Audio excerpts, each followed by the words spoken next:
22장 유월절이라고 하는 무교절이 다가왔습니다. 대제사장들과 율법학자들은 어떻게 하면 예수님을 죽일까 궁리하였습니다. 이는 그들이 사람들을 두려워하였기 때문입니다.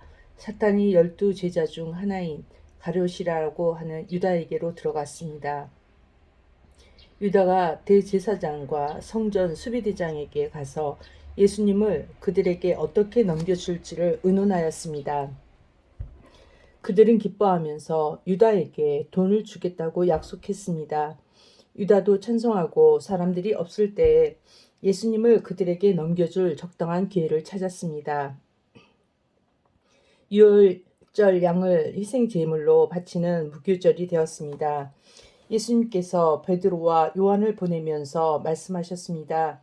가서 우리가 먹을 수 있도록 유월절을 준비하여라. 이들이 예수님께 물었습니다. 어디에 준비하길 원하십니까? 예수님께서 제자들에게 말씀하셨습니다. 보아라, 도시에 들어가면 물 항아리를 가지고 가는 사람을 만날 것이다. 그를 따라 그가 들어가는 집으로 들어가거라. 그리고 집주인에게 말하여라. 선생님께서 내 제자들과 함께 유월절 음식을 먹을 방이 어딨냐고 물으셨습니다. 그러면 그 사람이 위층이 있는 정돈된 큰 방을 보여줄 것이다. 거기서 유월절을 준비하여라. 베드로와 요한이 가 보니 모든 것이 예수님께서 말씀하신 그대로였습니다. 그들은 그곳에서 유월절을 준비하였습니다. 때가 되어 예수님께서 식사 자리에 앉으셨습니다. 그리고 제자들도 예수님께 함께 앉으셨습니다. 예수님께서 제자들에게 말씀하셨습니다. 내가 고난을 받기 전에 너희와 함께 이 유월절 음식을 먹기를 간절히 바란다. 내가 너희에게 말한다. 유월절이 하나님 나라에서 이루어질 때까지 다시는 유월절 식사를 하지 않겠다. 예수님께서 잔을 받아서 감사 기도를 드리고 말씀하셨습니다. 이 잔을 받아 너희들끼리 나누어 마셔라. 내가 너희에게 말한다. 하나님 나라가 올 때까지 포도 열매에서 난 것을 이후로는 마시지 않을 것이다. 그리고 예수님께서 빵을 들고 감사 기도를 드렸습니다. 그리고 떼어서 제자들에게 주시며 말씀하셨습니다. 이것은 내가 너희에게 주는 내 몸이다. 이것을 행하여 나를 기념하여라. 이와 같이 빵을 드신 후에 잔을 가지시고 말씀하셨습니다. 이 잔은 너희를 위하여 흘리는 내 피로 세운 새 언약이다. 보아라, 나를 넘겨줄 사람의 손이 나와 함께 식탁 위에 있다. 인자는 정해져 있는 대로 갈 것이나 인자를 넘기는 그 사람에게는 화가 있다. 제자들이 자기들 중에 누가 이런 일을 하겠는가 하고 서로 묻기 시작하였습니다. 제자들 사이에 누가 가장 큰 사람으로 역임을 받을 것인가를 놓고 서로 말다툼이 일어났습니다. 예수님께서 그들에게 말씀하셨습니다. 이방인들의 왕은 백성들 위에서 왕노릇한다. 그리고 권력을 가진 사람들은 백성들에게 은인으로 불린다. 그러나 너희가 그래서는 안 된다. 너희 중에 가장 큰 사람은 가장 어린 사람처럼 되어야 하고 지도자는 종처럼 되어야 한다. 식사 자리에 앉아 있는 사람과 그를 시중 두는 사람 가운데 누가 더 큰 사람이냐? 식사 자리에 앉아 있는 사람이 아니냐? 그러나 나는 섬기는 사람으로 너희 가운데 있다. 너희는 내가 시험을 당할 때 나와 함께 있었다. 내 아버지께서 내게 나라를 주신 것처럼 나도 너희에게 주려고 한다. 너희는 내 나라에서 먹고 마실 것이며 왕자에 앉아 이스라엘의 12지파를 심판할 것이다. 시몬아, 시몬아, 사탄이 너를 마치 밀 까부르듯 하는 것을 허락해 달라고 요청하였다. 그러나 나는 내가 믿음이 꺾이지 않도록 기도하였다. 내가 돌아온 후에 내 형제들을 굳게 하여라. 베드로가 예수님께 말했습니다. 주님, 주님과 함께라면 감옥에 갈 수 있고 감옥에 갈 수도 있고 죽을 준비도 되어 있습니다. 예수님께서 말씀하셨습니다. 내가 네게 말한다. 오늘 닭이 울기 전에 내가 3번씩이나 나를 모른다고 부인할 것이다. 예수님께서 제자들에게 말씀하셨습니다. 지갑이나 가방이나 신발이 없이 내가 너희를 보냈을 때 너희에게 부족한 것이 있었느냐? 그들이 대답했습니다. 아닙니다. 없습니다. 예수님께서 제자들에게 말씀하셨습니다. 그러나 지금은 지갑이 있는 자는 지갑을 챙기라. 가방도 그렇게 하여라. 칼이 없으면 옷을 팔아서라도 사라. 내가 너희에게 말한다. 그는 마치 범죄자처럼 취급당했다고 쓰여진 말씀이 내게서 반드시 이루어져야 한다. 내게 대하여 쓰여진 것이 이제 이루어지고 있다. 제자들이 말했습니다. 보십시오. 주님 여기에 칼 2개가 있습니다. 예수님께서 그것이면 충분하다라고 말씀하셨습니다. 예수님께서 예루살렘 밖으로 나가셔서 늘 하시던 대로 올리브산으로 가셨습니다. 제자들도 예수님을 뒤따라 갔습니다. 그곳에 이르셔서 예수님께서 제자들에게 말씀하셨습니다. 시험에 들지 않게 기도하여라. 그리고 제자들을 떠나 돌을 던져 닿을 만한 곳에 가셔서 무릎을 꿇고 기도하셨습니다. 아버지, 만일 아버지의 뜻이라면 제게서 이 잔을 없애 주십시오. 그러나 제 뜻대로 되게 하지 마시고 아버지의 뜻대로 이루어지게 하십시오. 그러자 하늘로부터 천사가 나타나 예수님께 힘을 북돋워 주었습니다. 예수님께서 고통스러워하시며 더 간절히 기도하셨습니다.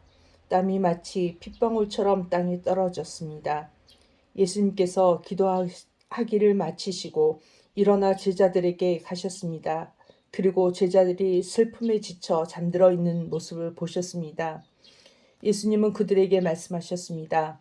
왜 잠을 자고 있느냐? 일어나라. 그리고 시험에 들지 않게 기도하여라. 예수님께서 말씀하시고 계실 때 사람들이 몰려왔습니다. 12 제자 가운데 하나이며 유다라고 불리는 사람이 사람들을 이끌고 왔습니다. 그리고 예수님께 입맞추려고 가까이 다가왔습니다. 그러나 예수님께서 유다에게 말씀하셨습니다. 유다야, 입맞춤으로 인자를 넘기느냐? 예수님 곁에 있던 사람들이 돌아가는 상황을 보고 예수님께 말했습니다. 주님, 칼로 이들을 칠까요? 그들 가운데 한 사람이 대제사장이 종의 오른쪽 귀를 칼로 베었습니다. 예수님께서 말씀하셨습니다. 그만두어라. 그리고 그 종의 귀를 만져 고쳐주셨습니다. 예수님께서 체포하려고 온 대제사장과 성전 수비대와 장로들에게 말씀하셨습니다. 강도를 잡듯이 칼과 몽둥이를 가지고 왔느냐? 내가 매일 성전에서 너희와 함께 있었다. 그러나 너희는 내게 손을 대지 않았다. 그러나 지금은 너희 때, 곧 어둠이 다스리는 때이다. 그들은 예수님을 체포하여 대제사장의 관사로 데리고 갔습니다. 베드로도 그들과 멀찍이 떨어져서 뒤따라 갔습니다. 사람들이 정원 한가운데 불을 피우고 둘러앉았습니다. 베드로도 그들과 함께 앉았습니다. 하녀 하나가 무덤불 곁에 앉아있는 베드로를 보고 노려보며 말했습니다. 이 사람도 예수와 함께 있었어요. 베드로가 부인하며 말했습니다. 여보시오, 나는 예수를 모르오. 조금 후에 또 다른 사람이 베드로를 보고 말했습니다. 당신도 그들과 한패요. 그러자 베드로가 말했습니다. 이 사람아, 나는 아니야. 약 1시간 후에 다른 사람이 주장했습니다. 분명히 이 사람도 예수와 한패요. 이 사람도 갈릴리 출신이니까. 그러자 베드로가 말했습니다. 여보시오, 나는 당신이 무슨 말을 하는지 알지 못하오. 베드로가 말하고 있을 때 닭이 울었습니다. 주께서 돌아서서 베드로를 보셨습니다. 베드로는 주께서 오늘 닭이 울기 전에 내가 나를 3번이나 모른다고 부인할 것이다 라고 하셨던 말씀이 기억났습니다. 그래서 베드로는 밖으로 나가서 몹시 울었습니다. 예수님을 지키던 사람들이 예수님을 모욕하고 놀렸습니다. 그들은 예수님을 눈을 가리고 물었습니다. 알아맞혀 보아라. 너를 때린 자가 누구냐? 그 사람들은 여러 가지 말로 예수님을 모독하였습니다. 날이 밝자 백성의 장로들 곧 대제사장들과 율법학자들이 함께 모였습니다. 그리고 예수님을 그들의 법정으로 데리고 가서 물었습니다. 진정 내가 그리스도인인지 우리에게 말해보아라. 예수님께서 그들에게 말씀하셨습니다.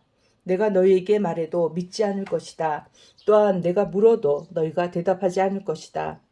그러나 이제부터 인자가 전능하신 하나님의 오른쪽에 앉게 될 것이다. 그들이 모두 물었습니다. 그러면 당신이 하나님의 아들이요? 예수님께서 그들에게 대답하셨습니다. 내가 그렇다고 너희가 말했다. 그들이 말했습니다. 우리에게 무슨 증거가 더 필요하겠는가? 우리가 직접 이 사람의 입에서 나오는 소리를 들었다. 그들 모두가 일어나서 예수님을 빌라도 앞으로 끌고 갔습니다. 그리고 예수님을 고소하였습니다. 이 사람은 백성들을 미혹시키고 가이사에게 세금을 바치지 못하게 했으며 자기가 그리스도 곧 왕이라고 주장합니다. 빌라도가 예수님께 물었습니다. 당신이 유대인의 왕이요? 예수님께서 대답하셨습니다. 내가 말한 대로이다. 빌라도가 대제사장들과 군중들에게 말했습니다. 나는 이 사람에게서 아무 죄도 찾지 못하겠소. 그러나 사람들은 계속해서 주장했습니다. 이 사람이 갈릴리에서부터 시작해서 온 유대를 돌아다니고 이곳까지 와서 백성들을 선동하고 있습니다. 빌라도가 이 말을 듣고 예수님이 갈릴리 사람인지 물었습니다. 예수님이 헤롯의 관할 지역 아래 있다는 것을 알고 예수님을 헤롯에게로 보냈습니다. 당시 헤롯은 예루살렘에 와 있었습니다. 헤롯은 예수님을 보고 매우 기뻐하였습니다. 그는 오래전부터 예수님에 대해 듣고 예수님을 한번 만나보기를 원했습니다. 헤롯은 예수님께서 기적을 행하는 모습을 보고 싶어 하였습니다. 헤롯이 예수님께 여러 가지 말로 질문을 했지만 예수님은 한마디도 대답하시지 않았습니다. 대제사장들과 율법학자들은 곁에 서서 예수님을 강력하게 고소하였습니다. 헤롯은 군사들과 함께 예수님을 경멸하였습니다. 그리고 화려한 옷을 입히고 조롱한 후 다시 빌라도에게로 보냈습니다. 일전에 빌라도와 헤롯은 서로 원수였지만 그날에 헤롯과 빌라도는 서로 친구가 되었습니다. 빌라도가 대제사장들과 지도자들과 백성들을 불렀습니다. 그리고 말했습니다. 너희는 이 사람이 백성을 반역하도록 부추긴다고 하여 내게로 데리고 왔다. 그러나 너희 앞에서 조사를 해보니 너희가 이 사람에 대하여 고소한 제목을 찾을 수 없었다. 또한 헤롯도 아무런 잘못을 찾아낼 수 없어 그를 다시 우리에게로 보냈다. 이 사람은 죽어야만 될 어떤 잘못도 행하지 않았다. 그러니 나는 그를 매질해서 풀어주겠다. 그러자 사람들이 함께 소리를 지르며 말했습니다. 그 사람을 죽이시오. 우리에게 바라바를 풀어주시오. 바라바는 성에서 폭동을 일으켰기 때문에 감옥에 갇힌 사람입니다. 그는 또 살인죄도 지었습니다. 빌라도는 예수님을 풀어주려고 사람들에게 다시 말했습니다. 사람들은 더욱 크게 소리 질렀습니다. 십자가에 못 박으시오. 그를 십자가에 못 박으시오. 빌라도가 3번째 물었습니다. 무슨 까닭이냐? 이 사람이 도대체 무슨 악한 일을 저질렀느냐? 나는 이 사람에게서 죽을 죄를 찾지 못했다. 따라서 매질만 하고 풀어주겠다. 이 말을 들은 사람들은 뜻을 굽히지 않고 계속해서 큰 소리로 예수님을 십자가에 못 박으라고 요구했습니다. 결국 빌라도는 사람들의 요구대로 하기로 결정하였습니다. 사람들이 원했던 대로 폭동과 살인죄로 감옥에 갇혀 있는 바라바를 풀어주고 예수님을 죽이라고 넘겨주었습니다. 예수님을 끌고 갈 때 시골에서 오던 구레네 출신 시몬을 붙잡아 예수님의 십자가를 지고 따라가게 하였습니다. 많은 사람들이 예수님을 따라갔습니다. 그 중에는 슬퍼하며 우는 여자들도 있었습니다. 예수님께서 뒤를 돌아보시고 그들에게 말씀하셨습니다. 예루살렘의 딸들아, 나를 위해 울지 말고 너희 자신과 자녀들을 위해 울어라. 보아라, 자녀를 낳지 못한 사람들, 곧 아기를 낳지 못한 배와 젖을 먹인 적이 없는 가슴이 복이 있다고 말할 때가 올 것이다. 그때 사람들이 산을 향하여 우리 위에 떨어져라고 말할 것이며 언덕을 향하여 우리를 덮으라고 말할 것이다. 나무가 푸를 때에도 이렇게 말한다면 나무가 마른 때에는 어떤 일이 일어나겠느냐. 다른 두 명의 죄수도 예수님과 함께 사형 판결을 받았습니다. 해골이라 불리는 장소에 와서 사람들이 예수님과 다른 죄수들을 십자가에 못 박았습니다. 한 사람은 예수님 오른쪽에 또 하나는 왼쪽에 매달렸습니다. 예수님께서 말씀하셨습니다. 아버지, 저 사람들을 용서하여 주소서. 저들은 자기들이 하고 있는 일을 알지 못합니다. 사람들이 제비를 뽑아 누가 예수님의 옷을 차지할지 결정하였습니다. 사람들은 곁에 서서 바라보았습니다. 유대 지도자들이 예수님을 비웃으며 말하였습니다. 이 사람이 다른 사람들을 구원했다. 만일 이 자가 하나님이 택하신 자인 그리스도라면 자신을 구원하리라. 군인들도 예수님께 나와 조롱하였습니다. 예수님께 신 포도주를 주고 만일 내가 유대인의 왕이라면 너 자신을 구원하여라 하고 말했습니다. 예수님 위에 유대인의 왕이라고 제목이 쓰여 있었습니다.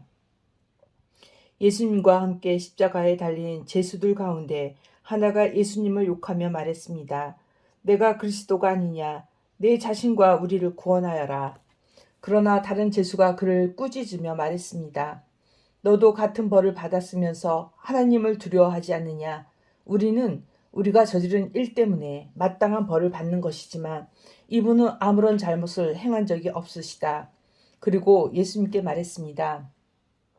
예수님, 주께서 주님의 나라에 들어가실 때 저를 기억해 주십시오. 예수님께서 그에게 말씀하셨습니다.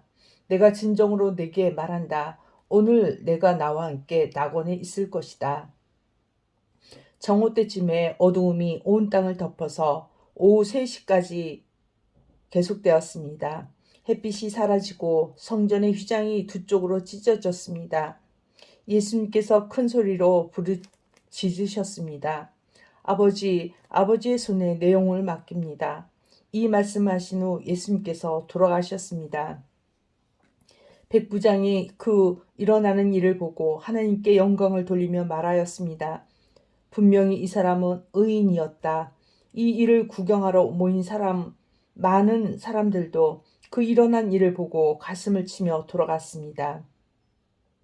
예수님과 알고 지내던 사람들과 갈릴리에서부터 예수님을 따라온 여자들도 모두 멀리 서서 이 일을 바라보았습니다. 의회원으로 요셉이라고 불리는 사람이 있었는데 그는 선하고 의로운 사람이었습니다. 이 사람은 의회의 결정과 행동에 찬성하지 않았습니다. 이 사람은 유대 마을인 아리마대 출신이었고 하나님 나라를 기다리던 사람이었습니다. 요셉이 빌라도에게 가서 예수님의 시신을 달라고 요청하였습니다. 요셉은 예수님의 시신을 가져다가 천으로 쌌습니다. 그리고 아무도 사용한 적이 없는 바위를 쪼개 만든 새 무덤에 모셨습니다. 때는 안식일을 준비하는 금요일 늦은 오후였는데 곧 안식일이 시작되려는 때였습니다. 갈릴리로부터 함께 온 여자들이 요셉을 뒤따라 가서 무덤을 보고 예수님의 시신이 어떻게 누워 있는지 보았습니다. 그리고 돌아와 향료와 향유를 준비하였고 안식일에는 계명대로 쉬었습니다. 아멘.